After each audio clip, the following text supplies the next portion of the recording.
Dans le livre de l'Apocalypse, j'ai choisi de partager avec vous le chapitre 12.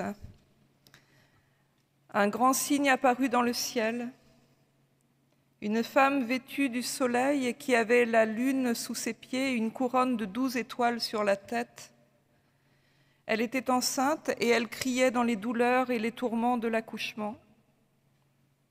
Un autre signe apparut dans le ciel, un grand dragon rouge-feu qui avait 7 têtes et 10 cornes, et sur ses têtes 7 diadèmes. Sa queue entraînait le tiers des étoiles du ciel. Il les jeta sur la terre. Le dragon se posta devant la femme qui allait accoucher pour dévorer son enfant dès qu'elle accoucherait. Elle mit au monde un fils, un mâle, qui va faire paître toutes les nations avec un sceptre de fer. Son enfant fut enlevé auprès de Dieu et de son trône. Quant à la femme, elle s'enfuit au désert, où Dieu lui avait préparé un lieu pour qu'elle y soit nourrie pendant 1260 jours. Il y eut alors une guerre dans le ciel. Michel et ses anges combattirent le dragon. Le dragon combattit, lui et ses anges, mais il ne fut pas le plus fort, et il ne se trouva plus de place pour eux dans le ciel.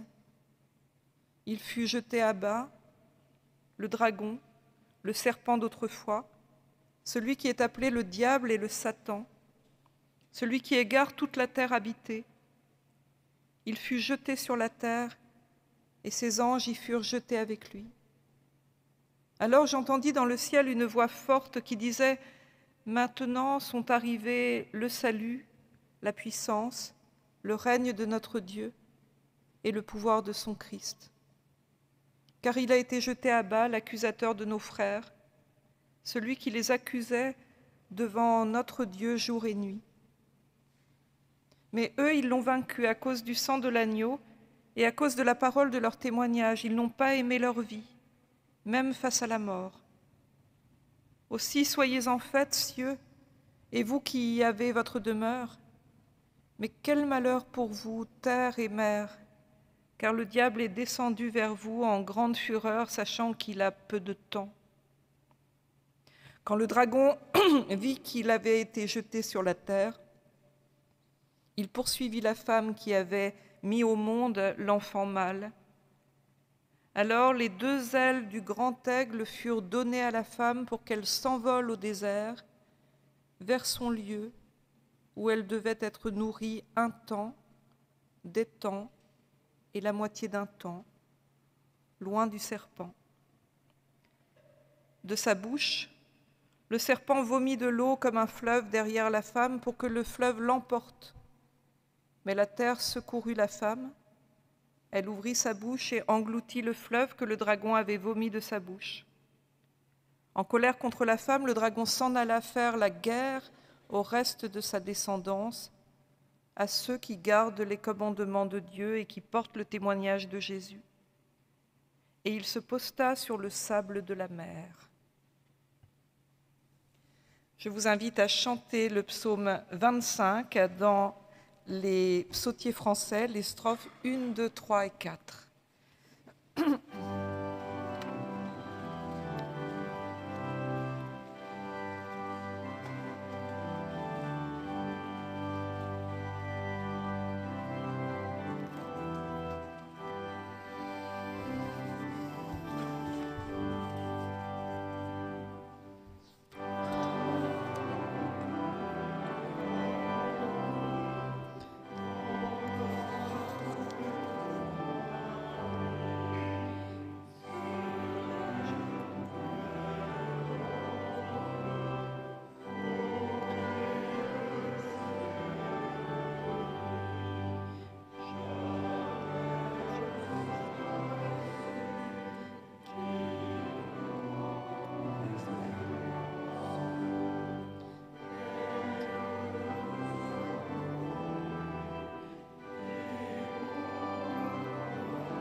Je vous invite à la prière.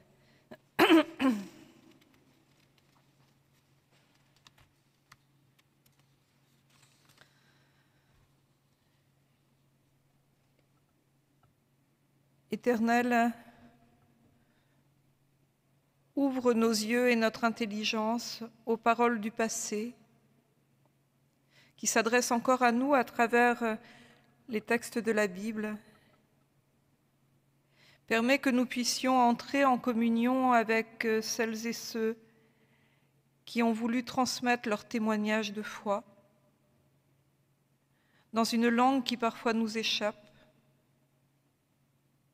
Fais-nous comprendre les images qui hantent leurs rêves et permets que nous puissions, nous aussi, te dire notre foi dans notre langue, celle de notre cœur, Seigneur. Amen.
Dans les périodes de grande confusion et de trouble, où notre histoire pourrait nous sembler absurde, les périodes où le temps semble ne plus avoir aucun sens, il est tentant d'aller chercher des signes un peu partout pour les plaquer sur la réalité. C'est souvent ce que la superstition fait spontanément, en allant lire des événements autour de soi pour leur donner une signification surnaturelle et donner du coup des raisons à des choses qu'on ne peut pas expliquer.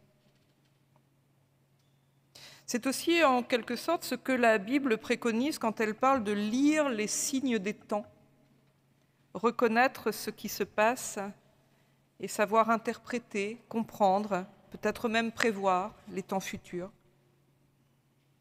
En lisant l'Apocalypse, aussi longtemps que les symboles utilisés nous restent étrangers, l'intelligence ressent une certaine gêne dans l'accumulation d'images, de chiffres, de références bibliques, jouant le rôle de signes, et qu'on ne peut rattacher que très difficilement à des éléments connus de notre histoire et de notre culture.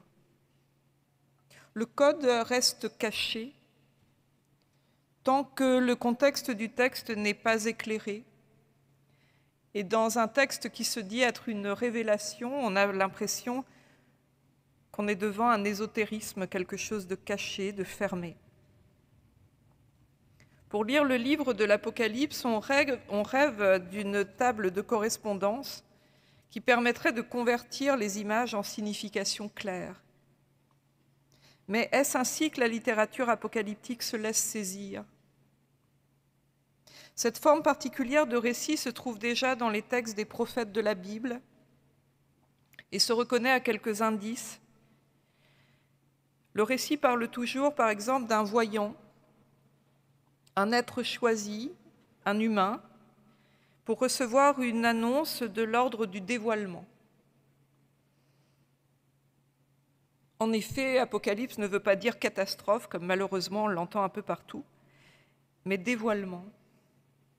Ce voyant choisi pour recevoir une vérité qui jusque-là était inçue n'est pas seulement un prophète, mais, et c'est là la particularité des textes d'Apocalypse, un humain chargé d'écrire ce qui va lui être révélé. Le voyant des Apocalypses a toujours à voir avec l'écriture et les livres. Ainsi, il est prophète et secrétaire des temps révélés. Il a la lourde tâche d'élaborer un livre à partir de ce qu'il voit. Ce livre est un chiffre, un document codé, mais de telle façon que les destinataires puissent comprendre, dans leur propre référentiel culturel, scripturaire et religieux, le sens des codes qui sont employés dans le livre. On peut se demander d'ailleurs si le livre n'a pas été écrit pour contrebalancer un besoin de clandestinité et pouvoir faire passer des messages que seuls les principaux intéressés peuvent comprendre. Les apocalypses sont donc, avant toute interprétation, de formidables réservoirs de références scripturaires qui renseignent le lecteur contemporain sur ce qui est lu et transmis à l'époque où s'écrivent ces textes. Il ne s'agit en rien d'une écriture inspirée, se répandant spontanément au gré d'une soif irrépressible d'écrire. Certains ont même pensé que l'on pouvait prendre des drogues pour écrire ces textes-là, ou alors qu'ils étaient le résultat de rêves arrivés comme ça, de façon spontanée. Mais une écriture aussi savante ne peut pas s'élaborer de façon aussi spontanée, à mon avis. Et cela laisse penser qu'elle se développe dans des milieux sacerdotaux, ayant à leur disposition une large bibliothèque et une connaissance très grande des textes de la religion passée et présente. L'Apocalypse attribuée à Jean et écrite à Patmos, comme le prologue du livre le dit lui-même, est un écrit pseudépigraphe, c'est-à-dire attribué à un personnage faisant autorité à l'époque de la rédaction. Et ce n'est pas très grave dans l'Antiquité de savoir si l'auteur est oui ou non celui auquel on attribue le texte. Ce qui compte, c'est que son nom fasse autorité. C'est de savoir pourquoi aussi on lui attribue l'œuvre et en vue de quelle homologation. Ainsi, on a dit dans la tradition des églises chrétiennes que Jean de Patmos était l'évangéliste lui-même, celui qui aurait écrit l'évangile de Jean. Comme on n'est pas certain de savoir qui a écrit l'évangile de Jean, on n'est pas très avancé. L'apôtre que Jésus aimait peut-être, celui qui est tout près de Jésus jusqu'à la fin et qui est son plus fidèle ami, ou encore l'un des fils de Zébédée, dont parlent les évangélistes. Les attributions sont des moyens de faire tradition et de relier le texte à Jésus lui-même afin de le faire entrer dans le canon biblique. Le texte devient tout à coup canonique et on peut le lire sans crainte, ce qui n'a pas été simple pour l'Apocalypse. Longtemps refusé dans la bibliothèque canonique du Nouveau Testament, sans doute un peu trop échevelé, l'Apocalypse n'est vraisemblablement pas l'œuvre de Jean l'Ancien, dit le presbyte, car son style d'écriture n'est pas le même que celui de l'évangéliste. Le grec employé dans l'Apocalypse est assez pauvre, ce qui fait penser que l'auteur du livre n'écrit pas dans sa langue, mais il serait plutôt de langue araméenne et lirait l'hébreu. Ce texte est étonnant et il est celui d'un auteur connaissant parfaitement les prophètes et les autres livres apocalyptiques très en vogue à l'époque du 1er siècle de notre ère. Le livre d'Hénoch, par exemple, qu'on devrait mettre dans le canon biblique tellement il est important pour comprendre les autres livres, et l'Apocalypse de Baruch, lui aussi extrêmement important pour comprendre quelle culture était autour des textes des évangiles. C'est donc un auteur de haute culture religieuse, mais aussi historique, qui n'est pas à l'aise avec la langue grecque, mais manie parfaitement toute l'histoire du peuple juif et tous ses textes. Il réside à Patmos, une île se trouvant en face des 7 villes d'Asie mineure auxquelles les lettres du début du livre sont adressées: Éphèse, Smyrne, Pergame, Thyatire, Sardes, Philadelphie et Laodicée. Certaines sont actuellement dans la Turquie actuelle. C'est un peu comme si un sage isolé parlait à des églises qu'il connaît et les guidait à distance.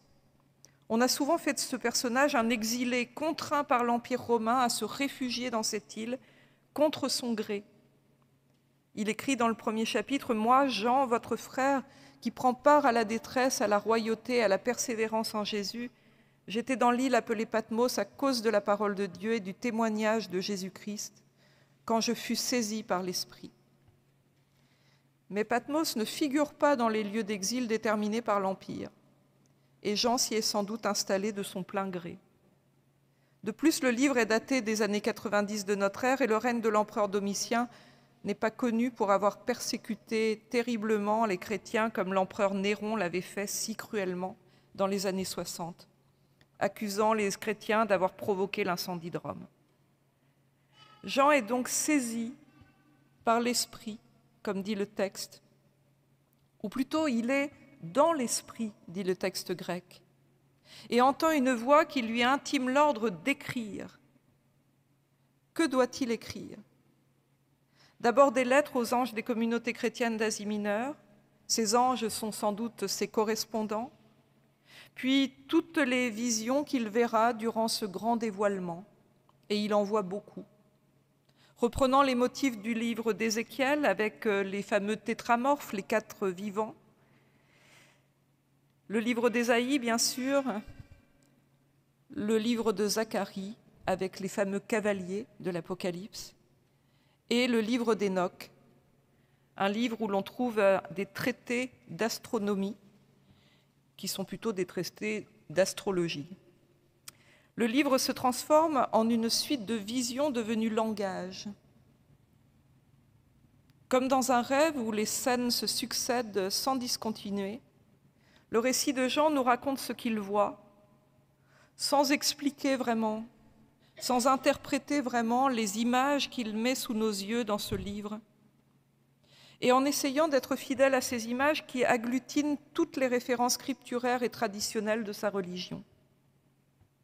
Des chandeliers du temple de Jérusalem aux chauffards du Yom Kippour, ces fameuses trompettes, jusqu'à la robe blanche de lin du grand prêtre aux coupes d'or du sang des sacrifices, Jean décrit la révélation qui lui est confiée. Sortant d'un livre scellé par 7 sceaux ouverts l'un après l'autre, l'ouvrage laisse voir les cavaliers du prophète Zacharie apportant la victoire de l'Empire, la guerre, l'injustice, la corruption, la peste et la mort des justes. Puis commence une grande liturgie d'expiation dans laquelle chaque sonnerie de chauffard apporte son lot de malheurs et de cataclysmes, jusqu'au moment où l'arche d'alliance apparaît dans un tremblement de terre, le tremblement de terre étant dans les livres d'Apocalypse le tremblement du monde avant que les événements divins s'accomplissent enfin. Alors vient l'enfantement, un enfantement qui est un enfantement d'un petit garçon, mais qui est l'enfantement d'un nouveau temps aussi, illustré par le soleil, la lune et les étoiles, organisés comme dans l'astronomie d'Hénoch. Ce temps futur, prêt à naître, est attendu par le Satan, l'adversaire assimilé au mal présent dans le jardin des origines. Le fameux dragon est le même personnage que celui dont on dit qu'il tenta Ève et Adam. C'est un enfant qui symbolise le temps nouveau promis par Dieu. La descendance est tellement essentielle dans la culture de ce voyant de Patmos qu'il est devenu le temps lui-même, une nouvelle époque. La femme aux 12 étoiles, zodiaque d'un temps nouveau, est-elle une matriarche qui enfante le peuple de Dieu, accouchant d'un premier-né, consacré à Dieu et enlevé auprès de lui? La femme s'enfuit au désert comme la Sainte Famille en Égypte. avec les ailes du grand aigle qui, dans la mythologie égyptienne, emmène le soleil vers le ciel. Maintenant sont arrivés le salut, la puissance, le règne de notre Dieu et le pouvoir de son Christ. La naissance de cet enfant marque le moment où l'histoire bascule, où la promesse s'accomplit. Un enfant est né qui sauvera le monde, qui rétablira le droit et fera venir l'équité. Soumis dès sa naissance à la menace de la mort, il est le rescapé, le rejeton d'Ésaïe, l'enfant qui, dans le livre d'Ésaïe, conduit les animaux réconciliés, qui cessent d'être des prédateurs les uns pour les autres. La prédation n'est plus. L'amour universel est né de la matrice qui veut dire aussi amour en hébreu. Matrice fendue, telle la mer Rouge pour libérer le peuple. L'enfant est là pour libérer un peuple qui a besoin d'une nouvelle époque, d'un retournement des temps, d'une conversion du monde. Comme à la pliure du récit de l'Apocalypse, Jean place ce chapitre maternel qui dit l'amour de Dieu, mais aussi la violence des humains et la foi inouïe d'un peuple de croyants qui espère en un être crucifié, mais ressuscité. Immolé comme un agneau pascal, mais vainqueur du Satan, l'accusateur qui fabrique sa victime dans un combat inique. Le Satan, c'est l'accusateur, c'est celui qui prononce les accusations dans un tribunal dans la culture hébraïque. Et c'est celui qui le fait souvent, quand c'est vu de façon outrancière, avec des calomnies. Jean raconte l'histoire de sa colère contre un pouvoir impérial qui pratique le mal en toute impunité et empêche une nouvelle ère d'advenir. Plus qu'une littérature de crise, les récits apocalyptiques font le récit d'une frustration, celle de ne pas pouvoir dévoiler, comme une vérité admise de tous, le véritable règne de l'Empire romain et de son hellénisation. À partir des conquêtes d'Alexandre le Grand, l'Empire assimile la culture grecque et la langue grecque s'étend sur de nombreuses régions, notamment l'Asie mineure, et les judéo-chrétiens de langue araméenne doivent résister à une acculturation forcée. Ainsi, c'est toute la culture de Jean qui est en train de se dissoudre dans un empire qui ne reconnaît plus aucune diversité, aucune singularité. Il faut alors résister pour que les idées continuent à voyager sans être complètement éteintes dans un tout qui n'aurait plus de sens. On peut faire l'hypothèse que Jean se bat pour l'existence de sa culture, de sa langue, de son patrimoine religieux, mis à mal par un empire écrasant, polythéiste, dont les dieux ont figure humaine.